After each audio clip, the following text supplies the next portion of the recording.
एक नई शुरुआत के साथ इस चैनल के माध्यम से हम अपनी बातों को आप तक पहुंचाने का प्रयास कर रहे हैं। आज भौतिक विज्ञान का भाग 2 पढ़ेंगे, जो प्रकाशिकी से संबंधित है। प्रकाशिकी को 2 भागों में बांटा गया है। एक होता है किरण प्रकाशिकी और दूसरा होता है तरंग प्रकाशिकी।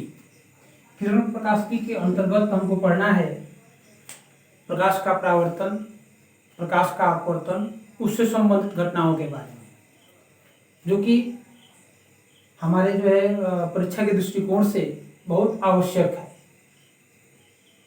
इस वर्ष प्रकाश का परावर्तन हमें नहीं पढ़ना है, हमें पढ़ना है प्रकाश का अपवर्तन केवल, अन्य चीज़ों को नहीं। अब तरंग प्रकाशिकी है तो एक एक करके हम आगे की तरफ क्या करेंगे, पढ़ते चलेंगे। आज शुरू करेंगे हम प्रकाश का अपवर्तन, ठीक है।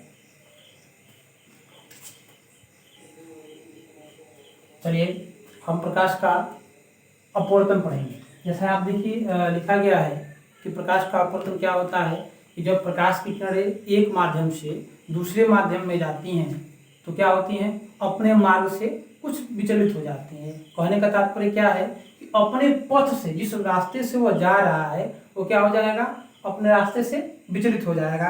जैसा कि एक चित्र के माध्यम से आप देख सकते हैं कि यह एक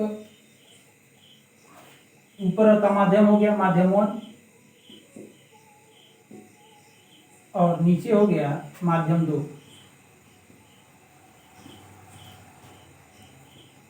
हम इसको वायु मान लेते हैं और इसको मानते हैं जल। तो क्या होगा कि यह माध्यम वायु है, तो वायु सघन है और प्रकाश की किरणें जो है विरल माध्यम से सघन माध्यम में जा रही है। यानी कि हम कह सकते हैं यह एक प्रकाश की किरण आ रही है, तो इसको जाना चाहिए था इस जल माध्यम में आगे की तरफ ऐसे, लेकिन यह ऐसा नहीं होता है। क्यों? क्योंकि यह अपने मार्ग से विचलित होगी। अब यहाँ पर आपको दिखा दे रहे हैं कि यह इसका एक अविलंब होगा। इस अविलंब से यह दूर हटेगी कि अविलंब की तरफ झुकेगी, यह हम अभी आगे आपको बताएंगे। लेकिन यहाँ पर हम देखेंगे कि यह प्रकाश की किरण जो है क्या हो रही है, अविलंब की तरफ झुक जा रही है। यानी कि यह प्रकाश की किरण जो है, इस किरण को हम कहते हैं आपतित किरण। आपतित किरण, और यह जो किरण है इसको कहते हैं अपवर्तित किरण।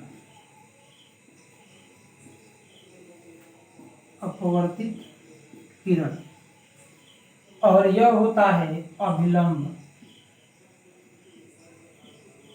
अब इसका हम नामकरण करना चाहें तो यह हो गया हमारा M1, यह हो गया M2, यह है A, यह है O, और यह जो प्रकाश की किरण अपवर्तित हुई है यह है B।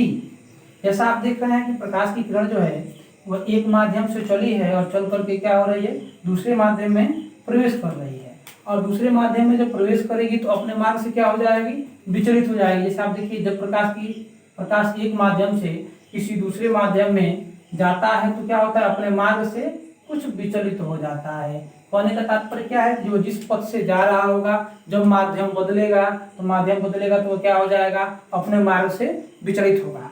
इसमें क्या होता है कि जब प्रकाश की विचलन वो किधर होगा, यहाँ पर आप देख रहे हैं कि यह अविलंब की तरफ झुका हुआ है, तो यह अविलंब से दूर क्यों नहीं गया। यहाँ पर कंडीशन आ सकता है कि यह जब अपने मार्ग से विचलित होगी तो हो सकता है कि यह इधर की तरफ भी जाए, लेकिन क्या कारण है कि इधर की तरफ ही झुका है, यह आप यहाँ जानेंगे।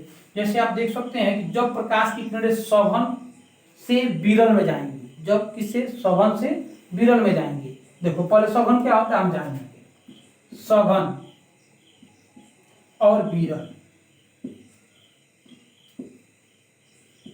पदार्थ कितने होते हैं, 3 प्रकार के होते हैं, ठोस, द्रव और गैस।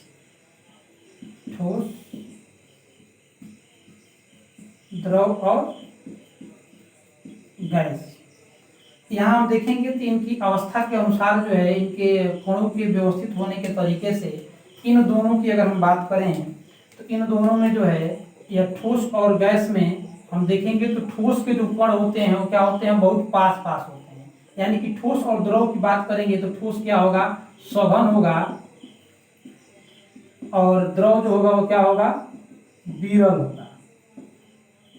वही बात करते हैं हम इन दोनों के बारे में, द्रव और गैस के बारे में, तो क्या हो जाएगा, द्रव के कण गैस की अपेक्षा क्या होते हैं, बहुत पास पास होते हैं। और जब बहुत पास पास होंगे तो गैस क्या हो जाएगा, यहाँ पर विरल हो जाएगा, और द्रव क्या हो जाएगा, सघन हो जाएगा। यहाँ यही कंडीशन लगा हुआ है, आप देखेंगे कि वायु है और यह क्या है, जल है। तो वायु हमारा क्या है, गैस का रूप है, और जल किसका रूप है, द्रव का रूप है। तो यहाँ पर यह जल क्या होगा, सघन होगा, और जो वायु है वो क्या होगी, विरल होगी। तो जब प्रकाश की किरणें कहाँ से जाएंगी, वो सघन माध्यम से विरल में जाएंगी तो अविलंब से दूर हटेंगी। अगर वह प्रकाश की किरणें विरल माध्यम से सघन माध्यम में जा रही हो तो क्या होंगी, अविलंब की तरफ झुकेंगी। ठीक है, तो अब इसे हम जो है साफ कर दे रहे हैं। देखिए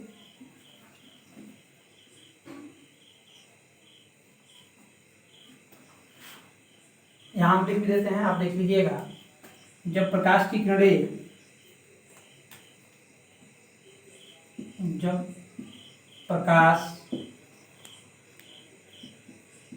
विरल से सघन में जाता है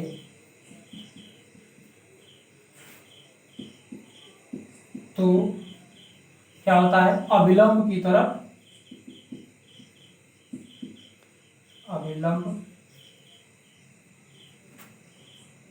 की ओर झुकता है। और ठीक इसके विपरीत क्या होता है कि जब प्रकाश की किरण, इसके ठीक विपरीत क्या है कि जब प्रकाश की किरण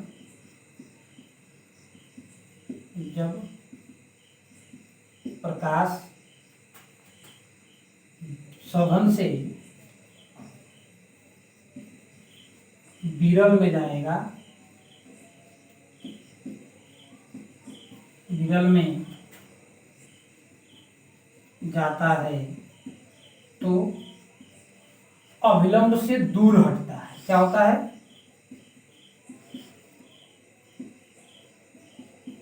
अविलंब से दूर हटता है या दूर जाता है। हम यहाँ सबसे बेहतर रहेगा, हम लिखेंगे कि दूर हो जाता है। यह हमारा जो है, आप फिर एक बार पूरा देख सकते हैं कि यहाँ यह माध्यम कौन सा है, वायु है। और वायु अभी पहले आपको बताया गया था, वह क्या है कि जल की सापेक्ष वायु जो है वह विरल है। क्या है, विरल है, और जल क्या है, सघन है। ठीक है, जब प्रकाश की किरणें, यहाँ पहला पॉइंट आपको लिखा गया है कि जब प्रकाश की किरणें क्या होती हैं, सघन, विरल से कहाँ जाती हैं, सघन में जाती हैं। विरल से सघन में जाती हैं तो क्या हो जाती हैं, अविलंब से अविलंब की तरफ झुक जाता है। जैसा कि आप यहाँ देख सकते हैं कि वायु क्या है, विरल है, और जल क्या है, सघन है। तो विरल से सघन में जब जा रहा है तो क्या हो जा रहा है, अविलंब की तरफ क्या हो जा रहा है, झुक जा रहा है। जैसे अविलंब को हम मान सकते हैं NOM।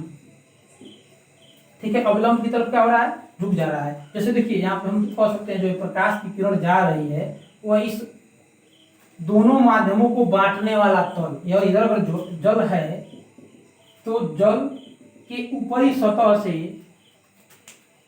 यह क्या हो जा रहा है, अपवर्तित हो रहा है। और अपवर्तित हो रहा है तो अपने मार्ग से विचलित होगा। जब मार्ग से विचलित होगा तो यहाँ कंडीशन लगेगा कि वो सघन से जा रहा है कि विरल से जा रहा है। अगर विरल से जाएगा तो अविलंब की तरफ झुकेगा, अगर सघन से विरल में जाएगा तो अविलंब से दूर हटेगा। ठीक है, तो यहाँ तक आप देख लीजिए। अगर आपको यहाँ तक कुछ दिक्कत हो तो फिर बताइए।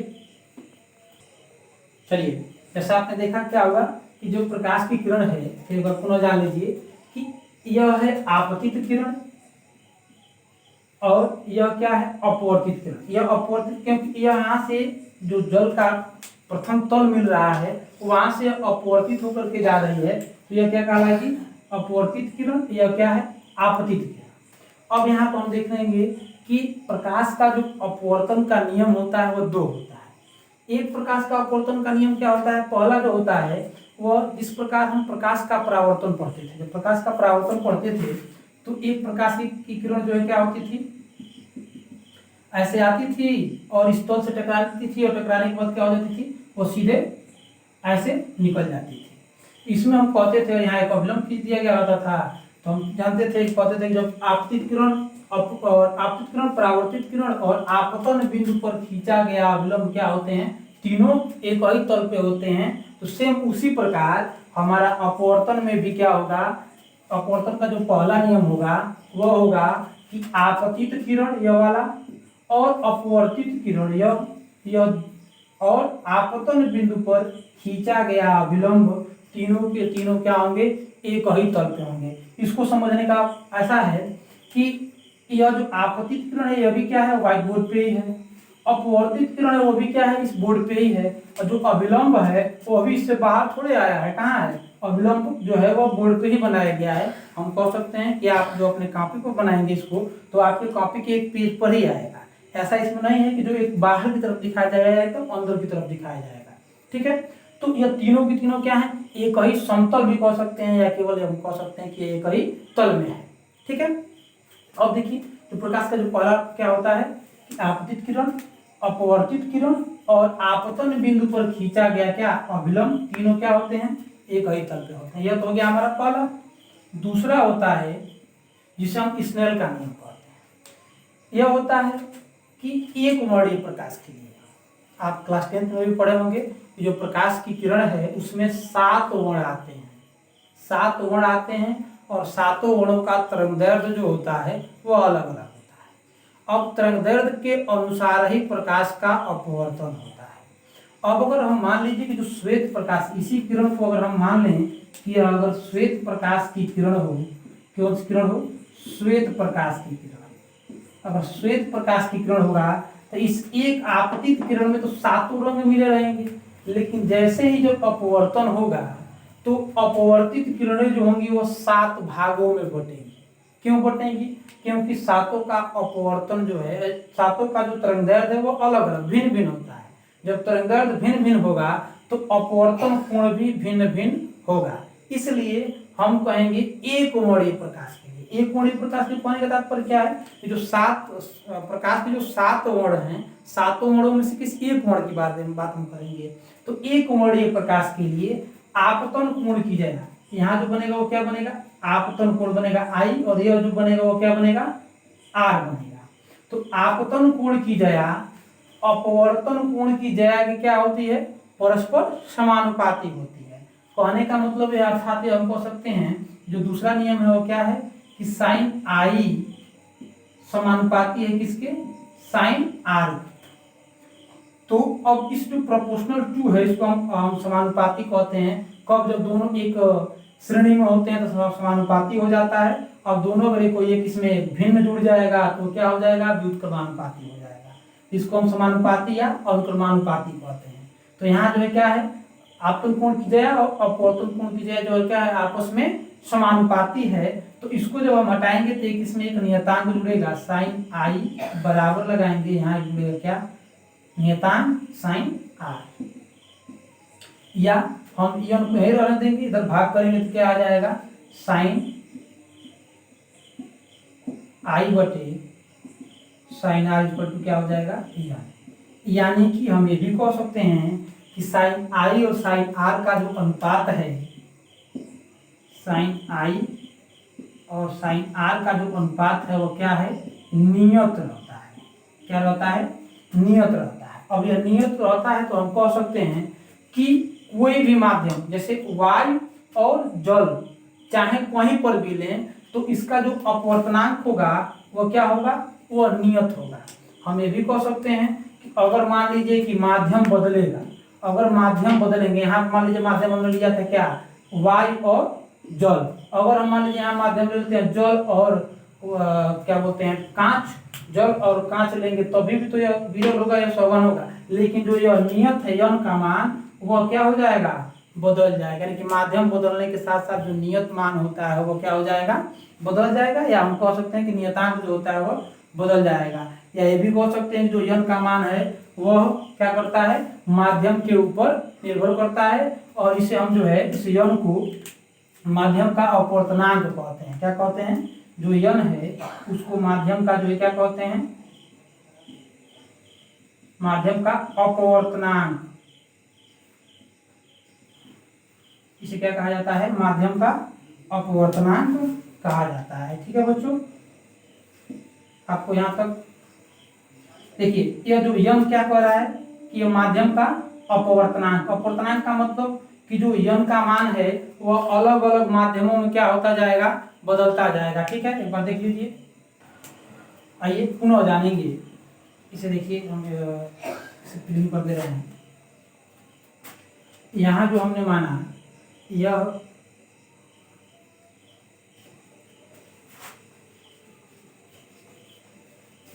ऐसे एक बार फिर सही तरीके से देख लेते हैं कि यह माध्यम क्या है, यह हो गया माध्यम एक। क्या हो गया, माध्यम एक, यह हम लिख दे रहे हैं, यह माध्यम एक हो गया, यह हो गया माध्यम दो। यह क्या है, विरल है, और यह जो है सघन है। तो जैसा कि अभी हमने पढ़ा कि जब आपतित किरण जो है विरल माध्यम से सघन माध्यम में जाती है तो क्या होती है, अभिलंब की तरफ झुक जाती है। यह जो प्रकाश की किरण है इसको जाना चाहिए था इधर, लेकिन अपवर्तन के नियमानुसार जो अपवर्तन का नियम कह रहा है, अपवर्तन जो कह रहा है वो क्या कह रहा है कि विरल से जब सघन में जाएगी तो अभिलंब की तरफ झुक जाएगी। मतलब ये प्रकाश की किरण जा रही है किधर, इधर जाएगी। ठीक है, यह माध्यम मान लीजिए M1 और M2 से मिलकर के बना हुआ है। यह जल हो या कोई भी माध्यम हम ले सकते हैं। यहाँ हमने दिखाया है कि यह विरल है और यह सघन है, और यह माध्यम क्या है, एक है, यह माध्यम दो है। तो जब यह ए बिंदु मान लेते हैं, इसको मानते हैं ओ, यह था आपका बी।